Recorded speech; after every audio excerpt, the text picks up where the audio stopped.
I stood at the edge of my husband's grave on a Thursday morning in October, watching 6 men lower a mahogany casket into the frozen Connecticut ground, and I felt absolutely nothing. That's what 53 years of life teaches you. Sometimes grief doesn't arrive when it's supposed to. Sometimes it just leaves you hollow, standing in a cemetery in Fairfield with your hands shaking and your mind somewhere else entirely. The sky was that particular shade of gray that New England does so well, the kind that makes you forget the sun ever existed. 27 people stood around me in black coats, their breath forming small clouds in the cold air, and not one of them had spoken to me directly since we'd arrived. That's when I knew something was terribly, irreversibly wrong. If you're watching this from somewhere warm, somewhere safe, comment below and tell me where you are. Because I need to know that normal places still exist. Places where wives don't stand at their husbands' funerals feeling like they're the only person who doesn't understand the script everyone else memorized. And please, check the description box below. There are more stories like this one. Stories about women who trusted the wrong people and paid prices they never should have had to pay. My husband's name was Robert Sullivan. 58 years old when he died, or when they told me he died. We'd been married for 31 years, and I'd known him since I was 19, back when I still believed that love could protect you from the cruelty of the world. He was a cardiologist at Bridgeport Hospital, respected, admired, the kind of man whose patients sent Christmas cards every year. The kind of man who should have known the signs of his own heart attack. That's what they told me happened. Dr. Patricia Hammond, his colleague of 15 years, called me at 11:47 at night, 12 days before this funeral. Her voice was smooth, professional, so perfectly calibrated that I should have heard the lie in it immediately. "Ellen, I'm so sorry," she'd said, and I remember thinking how strange it was that she used my first name when she'd always called me Mrs. Sullivan before. Robert collapsed in the cardiac wing. We did everything we could, but the damage was too extensive. He didn't suffer. I'd asked to see him. She'd said no. Hospital policy, she'd explained. The body needed to be prepared. There were procedures. His brother Kenneth would handle the arrangements. Kenneth, who I'd met maybe 6 times in 3 decades. Kenneth, who showed up at my house the next morning with papers for me to sign and a funeral director's card already in his hand. That should have been my first clue. But grief makes you stupid. Or maybe it just makes you willing to believe that other people are handling things because you can't. The service at the funeral home had been yesterday, closed casket, obviously. Father Michael from St. Mary's had presided, speaking about Robert's dedication to healing, his love of sailing, his quiet faith. All true things. All surface things. 48 people had attended, most of them doctors and nurses from the hospital, Robert's golf buddies, neighbors who brought casseroles and spoke in hushed tones. My sister Claire had flown in from Arizona, and she'd held my hand through the whole thing, whispering that I was being so strong, so brave. But I wasn't strong. I was just empty. And now here we were at Lakeview Cemetery, the wind cutting through my coat, my legs aching from standing, watching my husband disappear into the earth. The priest was saying something about eternal rest and resurrection, and I was thinking about the coffee I'd forgotten to turn off at home, about whether I'd paid the electric bill, about anything except the fact that the man I'd spent more than half my life with was gone and I hadn't even been allowed to see his face one last time. Kenneth stood on my right, tall and rigid in an expensive suit I knew Robert could never have afforded on a doctor's salary. He hadn't cried. Hadn't shown any emotion at all, really, except for a tight smile when people offered condolences. On my left was Dr. Hammond, which struck me as odd. She wasn't family, wasn't even a close friend of mine, but she'd inserted herself into every arrangement, every decision. She wore dark sunglasses even though there was no sun, and she kept checking her phone. I'd noticed that. Even in the middle of the Lord's Prayer, her thumb was moving across the screen. The casket reached the bottom of the grave. The funeral director nodded to me, and I was supposed to drop a handful of dirt onto it, some symbolic gesture of letting go. I reached for the small pile of earth they'd prepared, and that's when my phone buzzed in my coat pocket. I almost ignored it. Who sends a text message during a burial? But something, instinct, curiosity, the desperate need for any distraction from this nightmare, made me pull it out. The number wasn't saved in my contacts. The message was short. I'm breathing. I'm not in that box. My vision tunneled. The cemetery disappeared, the people, the priest, the gray sky, and all I could see were those 7 words on my screen. My hands started shaking so hard I nearly dropped the phone. I looked up at the casket, half expecting it to burst open, half convinced I'd finally lost my mind to grief. I typed back with trembling fingers, "Who is this?" The response came immediately, "I can't explain. They're listening. Don't trust the doctors." I felt Claire's hand on my arm. "Ellen? Are you okay? You look like you've seen a ghost." Maybe I had. Maybe I was having some kind of breakdown, standing at my husband's funeral receiving text messages from beyond the grave. But when I looked down at my phone again, there was another message.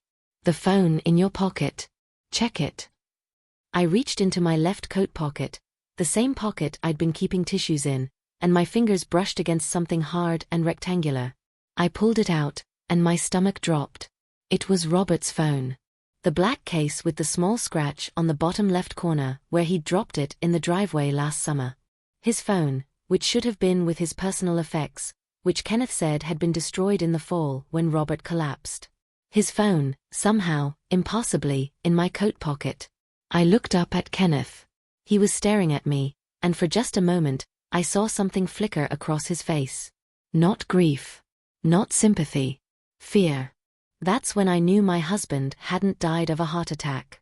And whoever was in that casket being lowered into the ground, it wasn't Robert Sullivan. I didn't scream. I didn't make a scene. 53 years of being a good wife, a good neighbor, a good woman who doesn't cause trouble taught me how to keep my face blank even when my entire world is shattering. I slipped Robert's phone back into my pocket, dropped the handful of dirt onto the casket like I was supposed to, and stood there for another 15 minutes while people filed past me offering condolences I couldn't hear. Claire kept asking if I was all right, and I kept nodding, kept smiling, that terrible practiced smile women learn to wear when we're dying inside. If you've ever had a moment where you realized everything you believed was a lie, hit the subscribe button. Because this story gets so much darker, and you're going to want to follow every twist. Check the description below for more stories about secrets that should have stayed buried. Dr. Hammond approached me as the crowd thinned. She took off her sunglasses, and I saw that her eyes were red-rimmed but dry. "Ellen, if you need anything in the coming weeks, grief counseling, help with Robert's affairs, please don't hesitate to call me." I looked at her carefully. She was 43, beautiful in that polished way that successful women often are, with dark hair pulled back in a perfect bun and diamond studs in her ears. Robert had mentioned her often over the years. Patricia this, Patricia that. She'd been his protégée, in a sense. He'd helped her get her position at the hospital, had vouched for her when others questioned her credentials. Looking at her now, I realized I'd never actually questioned why a woman 15 years younger than my husband had been so devoted to him. "Thank you," I said, my voice sounding distant to my own ears. "That's very kind." She squeezed my hand. Her fingers were cold. Robert was special. We all miss him terribly. We. Not I. We. As if his death belonged to all of them, not just to me. Kenneth drove me home in his rental car, a black Mercedes that smelled like leather and cologne. Claire had offered, but he'd insisted, and I'd been too shaken to argue. The ride was silent until we pulled into my driveway in Stratford, the small colonial house where Robert and I had raised our daughter Sarah, where we'd planned to retire together, grow old together. "You should think about selling," Kenneth said abruptly. "The house. It's too big for one person, and the market's good right now." I turned to look at him. We'd never been close. He lived in Manhattan, worked in finance, occupied a world that Robert had deliberately chosen to leave behind. They'd grown up in New York City, sons of a wealthy investment banker, but Robert had wanted to heal people, not wealth portfolios. Kenneth had never forgiven him for that choice. "I just buried my husband," I said slowly. "And you're already telling me to sell my home?" "I'm being practical, Ellen. Robert's life insurance will cover the immediate expenses, but maintaining this property, the property taxes in Connecticut." "How do you know about Robert's life insurance?" He paused, just for a second. "He told me. Last time we spoke." "When was that?" "A few months ago. Maybe longer. I don't remember exactly." He was lying. I'd been married to Robert for 31 years, and he'd spoken to his brother maybe twice a year, always on holidays, always brief conversations filled with awkward silences. They weren't close enough for Robert to discuss financial details. I got out of the car without saying goodbye and walked into my empty house. Claire's flight back to Phoenix wasn't until tomorrow, but she'd gone to stay with our daughter Sarah in Hartford, giving me space to grieve alone. I was grateful for that now. Because what I needed to do by myself. I locked the door, drew all the curtains, and sat down at the kitchen table with Robert's phone. My hands were still shaking as I turned it on. The battery was at 47%. The lock screen was a photo of us from last summer, sailing off the coast of Rhode Island, both of us squinting into the sun and smiling. I remembered that day. We talked about taking an early retirement, maybe selling the house like Kenneth suggested, but to buy something smaller by the ocean. We'd been happy. I typed in his passcode, our anniversary, backwards. The phone unlocked. 83 unread text messages. 47 missed calls. All from the past 12 days, all from numbers I didn't recognize. I opened the messages first, my heart pounding so hard I could feel it in my throat. Most were spam, pharmacy ads, political campaigns. But there were others. Messages that made my blood run cold. From a number with a 203 area code, "Robert, you need to call me immediately. This has gone too far." From another unknown number, "I warned you what would happen if you talked. You made your choice." And then, from the same number that had texted me at the cemetery, "They think I'm dead. I need you to keep it that way. Trust no one. Especially not Kenneth. Especially not Patricia. I'll explain everything when it's safe. I love you. Delete these messages." I read that last message 4 times. The writing style was Robert's, direct, economical, the kind of text he'd send when he was in a hurry. But it was impossible. I'd seen the death certificate. I'd watched the casket lowered into the ground. Unless I hadn't seen Robert die. Unless someone had convinced me he was dead when he wasn't. Unless my husband had faked his own death, and everyone around me was part of the lie. I opened his email next. The inbox was a mess of medical journals, hospital correspondence, newsletters. But in the drafts folder, I found something that made my stomach turn. A single email, addressed to no one, dated 2 weeks ago. "If you're reading this, I'm either dead or I've disappeared. Ellen, I'm so sorry. I got involved in something I shouldn't have. Money was tight after Sarah's rehab bills, and when Patricia offered me a way to make extra income, I didn't ask enough questions. Clinical trial fraud. Falsifying patient data for pharmaceutical companies. Millions of dollars. I wanted to stop, but they wouldn't let me. Kenneth knows everything. He's been laundering the money through his firm. They threatened you, threatened Sarah. I couldn't let them hurt you. I don't know what my options are anymore, but I need you to know I never wanted this. I love you more than my own life. If anything happens to me, go to the police. Tell them to look at Bridgeport Hospital's cardiac unit trials from the past 3 years. Tell them to follow the money to Kenneth's accounts. But be careful. These people don't leave loose ends." I sat there in my kitchen, reading my husband's confession, and felt something shift inside me. The emptiness I'd felt at the funeral was filling up with something else now. Something hot and sharp and dangerous. Rage. My husband had betrayed me, lied to me, gotten himself killed or forced into hiding because of greed and cowardice. And everyone around me, his brother, his colleague, probably others I didn't even know about, had conspired to make me believe he was dead, to keep me quiet, to sweep their crimes under the carefully manicured grass of Lakeview Cemetery. I picked up my own phone and started to dial 911. Then I stopped. "Tell them to follow the money," Robert had written. But he'd also written, "These people don't leave loose ends." If I went to the police now, with nothing but a draft email and some cryptic text messages, what would happen? Would they believe me? Or would I end up the crazy widow, driven mad by grief, making accusations she couldn't prove? And if Robert was alive, if he was hiding somewhere, would involving the police put him in more danger? I needed proof. Real, undeniable proof. And I needed to know who I could trust, if anyone.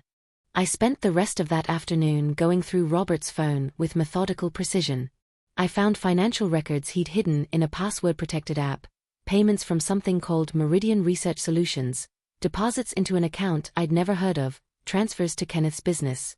I found photos of documents, patient files with data that had been altered, signatures that looked forged. I found text conversations between Robert and Patricia that were cold and transactional, nothing romantic but everything criminal. And I found one more message, sent the night before Robert allegedly died. Tonight. Midnight. Cardiac wing. Come alone. We need to talk about your concerns. We can fix this. It was from Patricia. That's when I understood. She'd lured him to the hospital. Something had happened there. Maybe they'd tried to kill him, maybe he'd escaped, maybe he really was dead and the texts I'd received were some elaborate trick. But whatever the truth was, Patricia Hammond and Kenneth Sullivan knew it. And they'd gone to extraordinary lengths to make sure I never found out. I looked at the clock. It was 4:30 in the afternoon. The funeral reception at Kenneth's hotel suite was supposed to start at 6. He'd insisted on hosting it, said it was the least he could do for his brother. I was going to go. I was going to smile and accept condolences and play the grieving widow. And I was going to watch them. Watch them very carefully. Because people who think they've gotten away with murder get careless. They celebrate too soon. And when they did, I would be ready. Kenneth's suite at the Delamar Hotel in Greenwich was everything I expected. Floor-to-ceiling windows overlooking Long Island Sound, furniture that cost more than most people's cars, servers in black vests offering champagne and canapés like this was a cocktail party instead of a wake. I walked in at 6:15, still wearing my funeral dress, and watched 30 people who supposedly loved Robert toast to his memory with crystal glasses and forced smiles. I want to pause here for anyone who's ever been gaslit, anyone who's ever known something was wrong but couldn't prove it yet. Drop a comment. Tell me you understand what it's like to walk into a room full of liars and have to pretend you don't know. And please, share this story with someone who needs to hear it. Check the description for more stories about women who fought back. Claire met me at the door, her face creased with concern. You didn't answer your phone. I was worried. I needed to be alone, I said, which was true. How's Sarah? Still at the apartment. She's struggling, Ellen. She wanted to come tonight, but... I know. Sarah had been in recovery for 18 months, fighting an opioid addiction that started with a prescription after a car accident and spiraled into something that nearly killed her. The rehab bills had been staggering. $87,000 for 90 days at a facility in Massachusetts, another $20,000 for outpatient treatment, therapy, medication. Insurance had covered some, but not enough. We'd taken out a second mortgage. Emptied our savings. I'd taken a part-time job at the library to help. Now I understood why Robert had been desperate enough to commit fraud. He'd been trying to save our daughter. And instead, he'd destroyed everything. Patricia Hammond materialized beside me, holding 2 glasses of white wine. Ellen. I'm so glad you came. Here, you look like you could use this. I took the glass, even though I had no intention of drinking it. Thank you. This is quite a gathering. Kenneth wanted to do something nice. Robert deserved to be celebrated. She gestured around the room. So many people loved him. Did they? I looked at her directly. I'm realizing there was a lot about my husband I didn't know. Something flickered in her eyes. What do you mean? He kept secrets. Financial secrets. Professional secrets. I paused. I found some interesting files on his computer today. Patient records. Trial data. Does Meridian Research Solutions mean anything to you? Her face went carefully blank. I'm not familiar with that name. That's odd. Because they paid my husband $127,000 over the past 2 years. I'm just trying to understand what services he might have provided for that kind of money. Patricia's grip on her wine glass tightened. Ellen, grief can make us see things that aren't there. Sometimes when we lose someone, we go looking for explanations, for reasons, and we find patterns where there are none. Maybe you should talk to someone. A therapist. This is a very difficult time. She was trying to make me doubt myself. Trying to paint me as the unstable widow inventing conspiracies. But I'd spent 3 decades watching Robert treat patients, learning to read body language, subtle tells. And everything about Patricia in that moment screamed guilt. Maybe you're right, I said softly. Maybe I'm just confused. Could you help me understand something, though? The night Robert died, you said he collapsed in the cardiac wing. What time was that? Around 11:30. And you called me at 11:47. That's very fast. Usually when there's a medical emergency, there's a period of resuscitation attempts, documentation, family notification procedures. 17 minutes seems remarkably efficient. Her jaw tightened. We knew immediately that he was gone. There was no point in delaying the inevitable notification. Of course. I smiled. And the body, where was it taken? The hospital morgue. Standard procedure. Which funeral home picked him up? I don't recall. Kenneth handled those arrangements. Right. Kenneth. I looked across the room to where he stood, talking to a group of men in expensive suits. It's interesting how involved my brother-in-law has been. We barely knew each other before this week, and now he's arranging everything. It's almost like he knew this was going to happen. Ellen. Patricia's voice dropped low. I understand you're in pain. But you need to be very careful about making accusations you can't support. Robert's death was a tragedy. Let him rest in peace. Is he at peace? In that casket we buried today. She stared at me, and for just a moment, the mask slipped. I saw fear. Raw, unmistakable fear. Then she recovered, touching my arm with false sympathy. I think you should go home. Rest. We can talk more tomorrow when you're feeling better. I'm feeling fine, I said.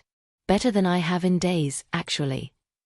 I walked away from her, crossed the room to where Kenneth stood. The men he'd been talking to melted away as I approached, sensing something in my energy that made them uncomfortable.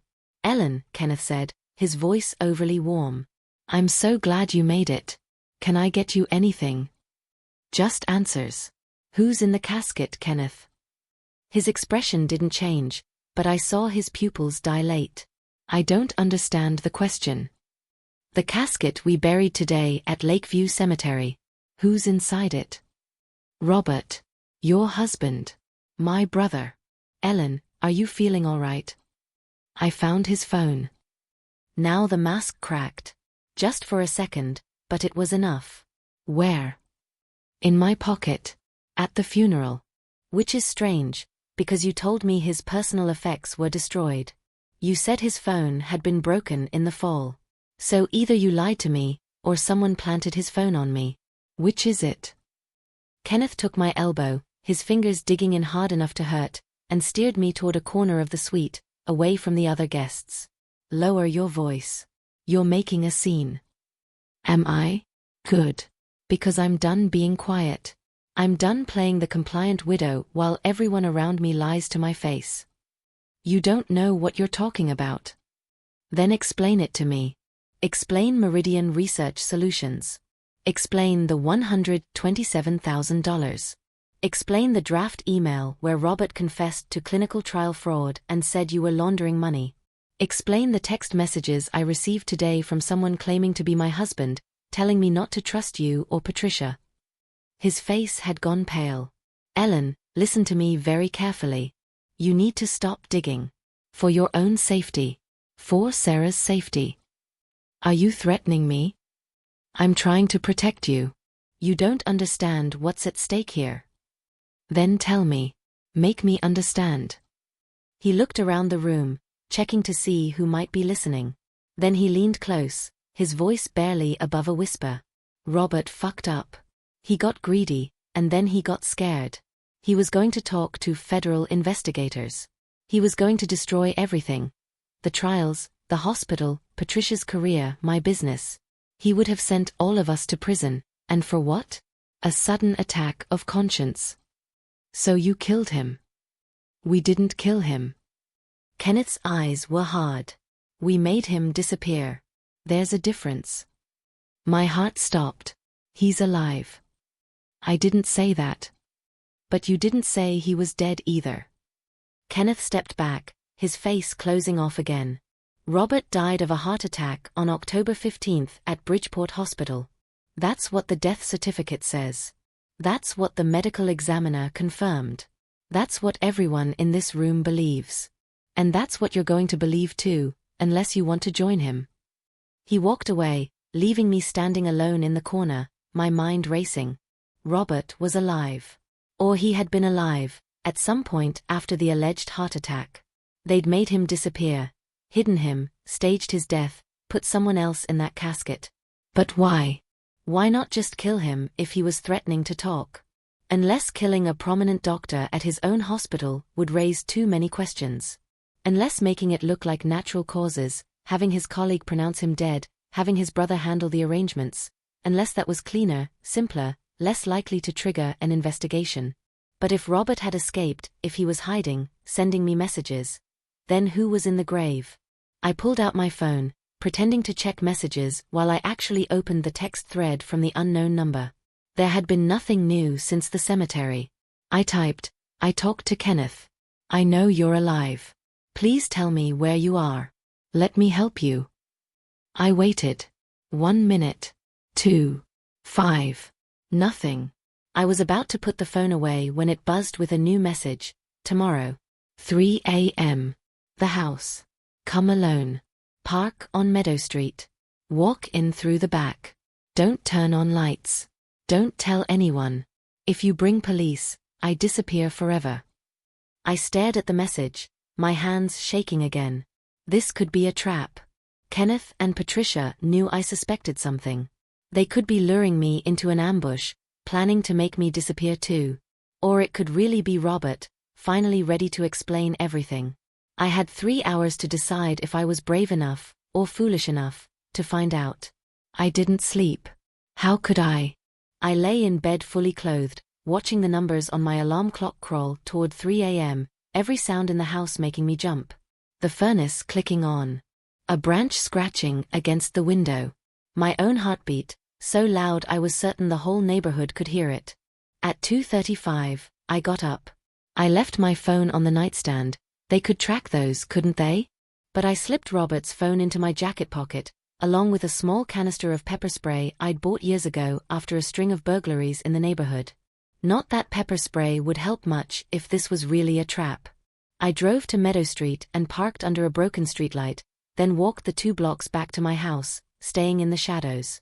The October air was sharp and cold, my breath forming clouds that dissipated into the darkness. Every instinct screamed at me to turn around, go home, call the police. But I kept walking. The back door was unlocked. I'd locked it when I left, I was certain of that. My hand hovered over the knob for a long moment before I turned it and stepped inside. The kitchen was dark, exactly as I'd left it. I stood still, letting my eyes adjust, listening for any sound that would tell me I wasn't alone. Nothing. Just the hum of the refrigerator and the distant sound of a car passing on the main road. Then a voice from the living room, barely above a whisper, "Ellen." I knew that voice. I'd heard it every day for 31 years. I'd heard it say, "I love you and I'm sorry and I promise." I'd heard it lie to me about working late, about financial stress, about everything that had led us to this moment. I walked into the living room, and there he was. Robert sat in the armchair by the window, the one he'd always claimed as his spot for reading medical journals. He looked terrible, thinner than I remembered, his face haggard and unshaven, wearing clothes I didn't recognize. But it was him. Alive. Breathing. "Hi," he said, and his voice broke on that single syllable. I didn't run to him. Didn't cry or embrace him or collapse with relief. I just stood there, looking at the man I'd buried that morning, and felt the rage I'd been holding back finally break free. "There's a body in your grave," I said. "Who did you kill?" "I didn't kill anyone." He stood up, slowly, like he was approaching a wild animal. "Ellen, please let me explain. You have 5 minutes before I start screaming. Talk." He sank back into the chair, and for the first time since I'd entered the room, he looked directly at me. His eyes were red-rimmed hollow. "I'm so sorry. For all of it.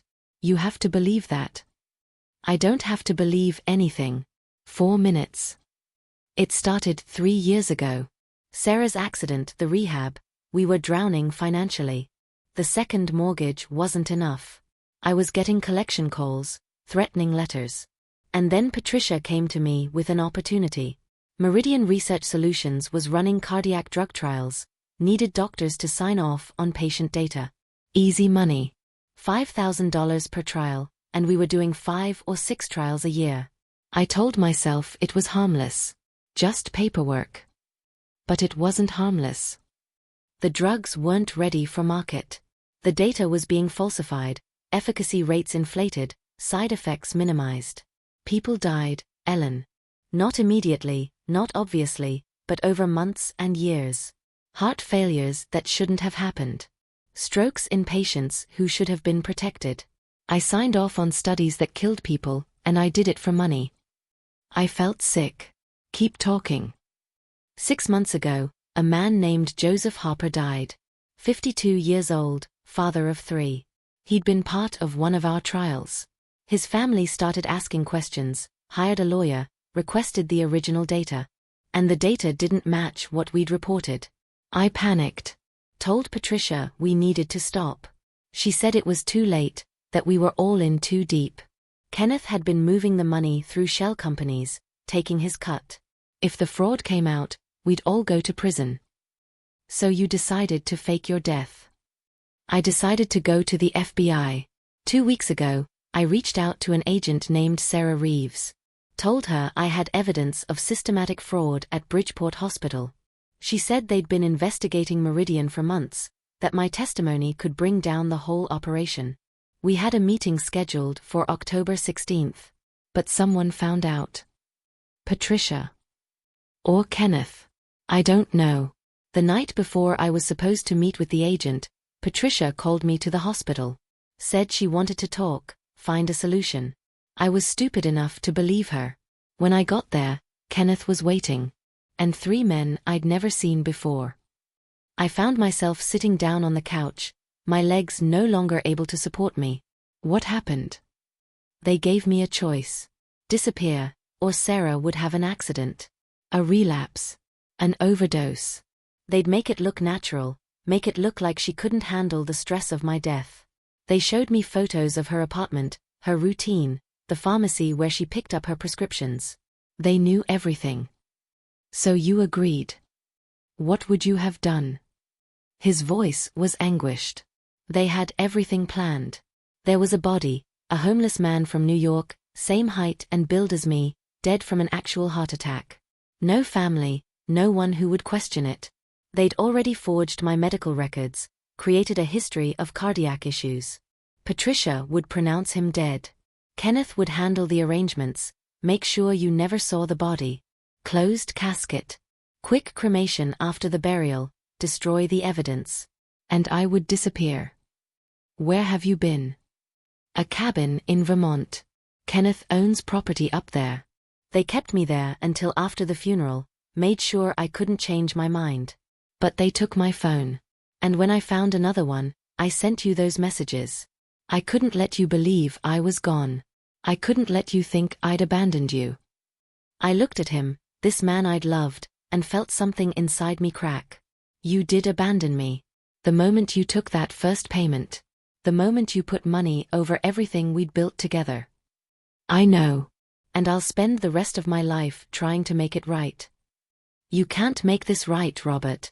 People died because of what you did. And now there's a stranger in your grave, and you're a dead man who can't ever come back without destroying our daughter's life. That's why I need your help. I laughed, bitter and broken. My help? After everything you've done, everything you've put me through. The FBI agent. Sarah Reeves. I need you to contact her. Give her everything. Robert's phone, the files, the evidence. But I can't do it myself. If I surface, if anyone knows I'm alive, Kenneth will follow through on his threat. Sarah won't be safe. And what happens to you? I stay dead. Change my name. Move somewhere far away. Live with what I've done. You expect me to become part of this lie? To let them get away with threatening our daughter, with fraud, with murder? I expect you to protect Sarah. That's all I'm asking. Give the FBI what they need to bring down Meridian and everyone involved. But keep me out of it. Let me stay buried. I stood up, walked to the window, looked out at the dark street where I'd lived for 2 decades. A normal street. Normal houses. Normal lives. How had I ended up here, standing in my own living room with a ghost, being asked to choose between justice and my daughter's safety? There's a third option, I said slowly. What? I turned to face him. We give the FBI everything. Including you. But we do it smart. We negotiate witness protection for both of you, you and Sarah. New identities. New lives. They'll go after Kenneth and Patricia hard enough that threatening Sarah won't matter anymore, because they'll be too busy trying to save themselves. That's not possible. Why not? Because you're too much of a coward to face what you've done? Because you'd rather hide in Vermont than actually fix this? His face crumpled. I'm trying to protect our family. Our family is already destroyed, Robert. You destroyed it the moment you chose money over integrity. But maybe, we can salvage something. Save the people who'll die if Meridian's drugs make it to market. Stop Kenneth and Patricia before they do this to someone else. Actually be the man I thought I married. He was quiet for a long time. Then, if we do this, Sarah will have to leave everything behind. Her apartment, her job, her friends, her recovery community. She'll survive. She's stronger than both of us. I pulled out his phone, opened the contacts. Is the FBI agent's number in here? Under S. Reeves. I dialed. It rang 4 times before a professional female voice answered, Agent Reeves. My name is Ellen Sullivan, I said, my voice steady despite everything. My husband was supposed to meet with you on October 16th. I'm calling to tell you he's ready to talk now. And I have evidence you'll want to see. There was a pause. Then, Mrs. Sullivan, I was told your husband passed away. That's what everyone was told. But I'm looking at him right now. And we need to meet. Tonight. Before the people who tried to make him disappear realize he's still breathing. Another pause, longer this time. Where are you? My home in Stratford. But we can't meet here. Too exposed. There's a diner on the post road. Dimitri's. 24 hours. Can you be there in 30 minutes? I looked at Robert. He nodded, his face pale but resolute. We'll be there, I said, and ended the call. The meeting with Agent Reeves lasted 4 hours. We sat in a back booth at Dimitri's while truckers and night shift workers came and went, and Robert told her everything. Every falsified trial. Every payment. Every name. I gave her Robert's phone, showed her the files I'd found, the draft email, the threatening messages. She recorded it all, made calls to other agents, and by the time the sun came up over the Connecticut coast, the plan was in motion.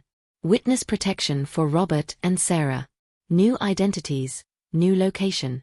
Robert would testify before a grand jury, provide evidence that would dismantle Meridian Research Solutions and trigger investigations at a dozen hospitals across the Northeast. In exchange, his sentence would be reduced.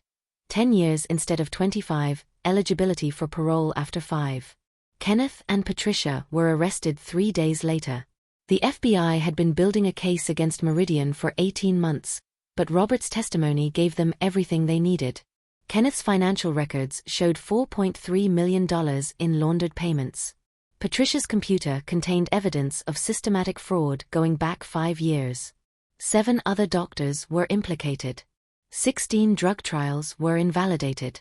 3 pharmaceutical companies faced criminal charges. The man in Robert's grave was identified as Thomas Wayne Garrett, age 57, a veteran who died of natural causes at a New York homeless shelter.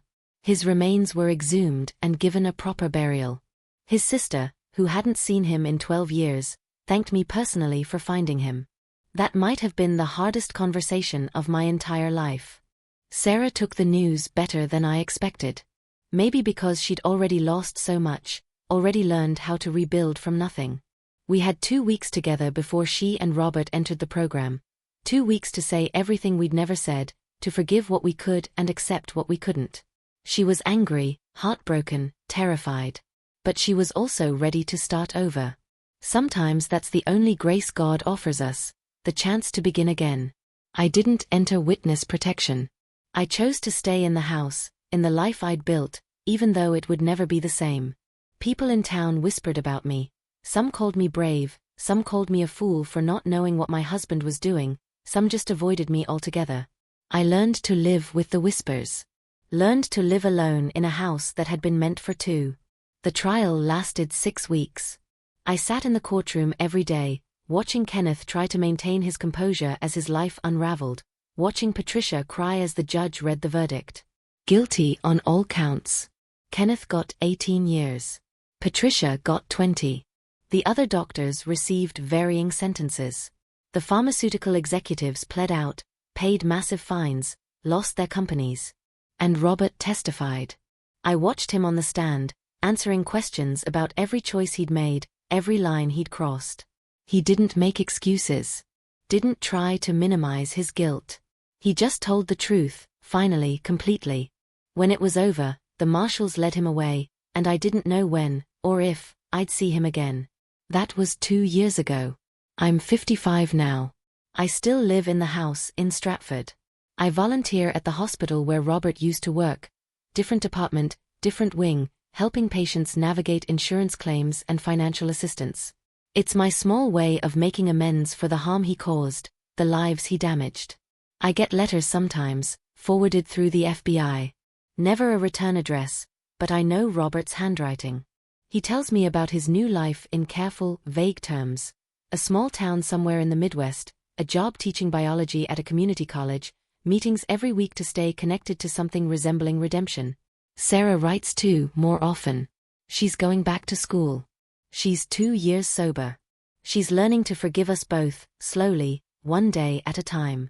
Sometimes I wonder what would have happened if I'd ignored those text messages at the cemetery. If I'd accepted the story they fed me and never questioned the lie. Would Kenneth and Patricia still be free, still running their fraud, still killing people for profit? Would Robert still be hiding in Vermont, living half a life? Or would I have eventually found out anyway? Would the truth have clawed its way to the surface regardless, the way truth always does? I'll never know.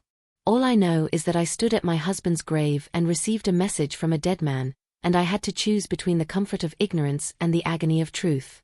I chose truth. And it cost me everything I thought I wanted. But it gave me something I didn't know I needed, the knowledge that I'm stronger than I ever imagined. That I can stand in the wreckage of my life and still choose to do the right thing, even when it destroys me. That's not the ending I wanted for my story. But it's the one I earned. If you've made it this far, thank you for listening. Thank you for witnessing what happened to me, to us, to all the people caught in the web of my husband's terrible choices. I hope you never have to make the decisions I made. But if you do, I hope you're brave enough to choose truth over comfort. Even when it costs you everything. Check the description box below for more stories like this one. Stories about people who found the courage to stand up when everything in them wanted to fall down. Stories about survival, about justice, about the terrible price of doing the right thing.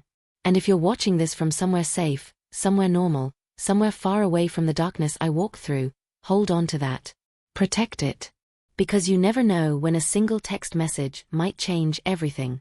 My name is Ellen Sullivan. I buried my husband twice. Once in a lie, and once in the truth. And somehow, I'm still standing.